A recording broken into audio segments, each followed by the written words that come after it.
It was unusually cold and snowy in the late winter when suddenly the wolves howled. Due to the bad weather, they couldn't find food in the mountain, and so they set their eyes on the shepherd's flock and tried to attack it in the late night. Alan, the owner of the flock, rushed to resist the wolves with his 2 sheepdogs armed with weapons. When the wolves attacked, he urged one of the sheepdogs to call Travis for help. Who was Travis?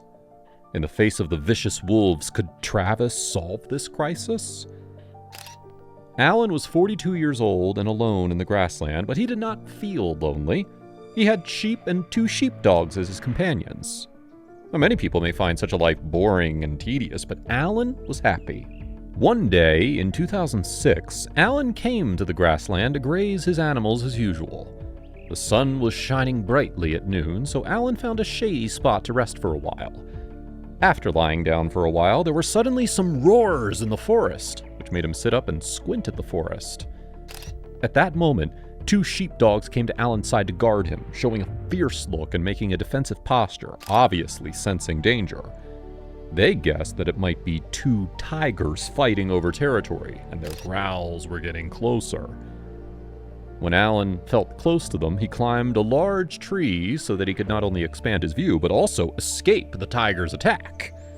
While in the tree, Alan looked into the distance and saw a male tiger chasing a young tiger cub that looked newborn and was only about the size of a dog. The tiger cub was struggling to escape. In the nick of time, a female tiger came out of nowhere and knocked the male tiger off its feet. The tiger cub's mother stood in front of the cub and roared at the male tiger. A big battle was about to break out. Suddenly, the tigers roared and slapped the male tiger, which made the male tiger angry, so it roared and charged at the tigress again, trying to attack it. After a few rounds, the male tiger had the female tiger pinned to the ground. Seeing that the tigress was in a weak position, the tiger cub screamed and rushed over. But just as it got close, it was slapped away by the male tiger and landed not far away from Alan, wailing in pain. Seeing that the tiger cub was injured, the tigress resisted more fiercely and suddenly attacked the male tiger's stomach with its claws, after which the male tiger let out a more painful scream. Its stomach was cut open, but it did not die immediately. After regaining the ability to move, the female tiger did not immediately run toward the depths of the forest, so the male tiger immediately chased after it. After the 2 tigers ran away, Alan was shocked that the tigress was bitten on the neck and would not survive. He guessed that maybe the male tiger wanted to mate with the female who had the tiger cub and refused. After the 2 tigers had gone away, Alan came down from the tree. He looked at the lone tiger cub, which was wailing and crawling toward the direction where the mother had disappeared. Alan felt very conflicted, and after a while, he decided to adopt the tiger cub.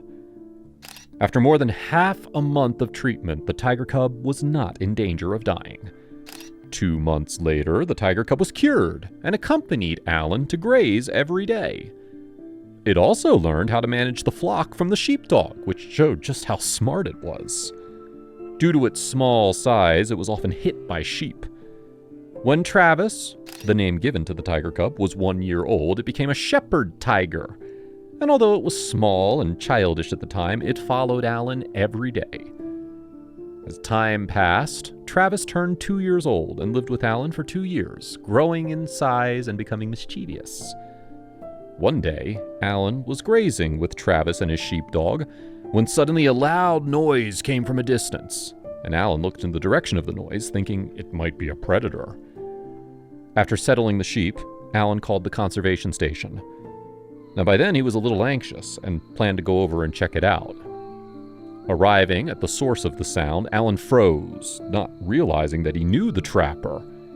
He asked Jenkin, who was similar in age to Alan and also a rancher, what he was doing. Alan stared at Jenkin and asked him why he was hunting in the reserve and carrying a homemade weapon. He said that this kind of behavior is against the law. Jenkin showed a pained expression and said he had no choice, as his grandson was sick. He had borrowed a lot of money, but it was still not enough for his grandson's treatment. At that moment, there was a sudden sound of footsteps not far away, as if there were many people. Alan panicked and said that the conservation station was coming. And Jenkins panicked and tried to turn and run, but he was stopped by Alan, who said he couldn't get away because it would cause suspicion. After the conservation agency came, Alan grabbed the weapon from Jenkins and threw it in the bushes, then waved and called out to them. Since Alan often grazed in that area, the staff of the reserve knew him. They asked Alan where the trappers were, and Alan pointed in a certain direction and calmly said that the sound seemed to be coming from there, but now it had stopped. They were relieved when the conservation station people left. Jenkins tried to be grateful to Alan, and Alan waved his hand and said that if he saw Jenkins do something like that again, then he would not be able to help him hide it. After saying that, Alan grabbed his weapon and left with Travis and the sheepdog. Soon, 2 years passed. One afternoon, Alan took Travis to the forest of the reserve. Travis was already 4 years old and had become an adult tiger with the ability to survive on his own, so Alan decided to let it go back to nature. Now, although back in nature, Travis did not go far, but rather established its territory in the place where Alan often grazed. Late one snowy night, a dozen wolves appeared silently near the sheep pen. After a few days of observation, they set their eyes on Alan's sheep. After approaching the sheep pen, the wolves did not rush to attack, and 2 of them came out from the pack while the others were hiding. It turned out that they intended to lure all the sheepdogs out and then take the opportunity to sneak in. One of the sheepdogs was about to rush up after finding the wolves, while the other one stayed behind to guard the sheep. The wolves' plan was perfect, but the scene was noticed by Alan, so he hastily called out to the sheepdog who was about to rush out. After the plan was discovered, the wolves showed themselves. The sheepdogs became wary immediately after seeing the sudden appearance of a dozen wolves, while Alan took out his weapon, which he hadn't used for a long time. He knew he was about to engage in a fierce battle, and the wolves were about to attack. After the wolf howled, the pack charged toward the sheep pen. Looking at the oncoming wolf, Alan looked to the sheepdog, weapon in hand, and asked if it knew where Travis was. Garde, the name of the sheepdog, barked a few times as if to answer him. Then, Garde ran across the sheep pen into the distance.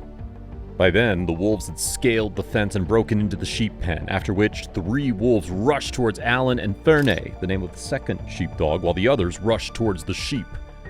Alan and Ferney didn't care about the sheep, and one sheep gave the order when it saw the wolves attacking. At that time, all the sheep barked and formed a circle with their heads facing inward and their buttocks facing outward.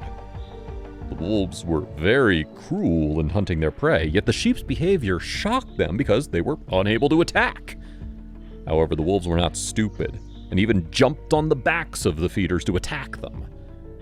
After a howl, 3 more wolves rushed over.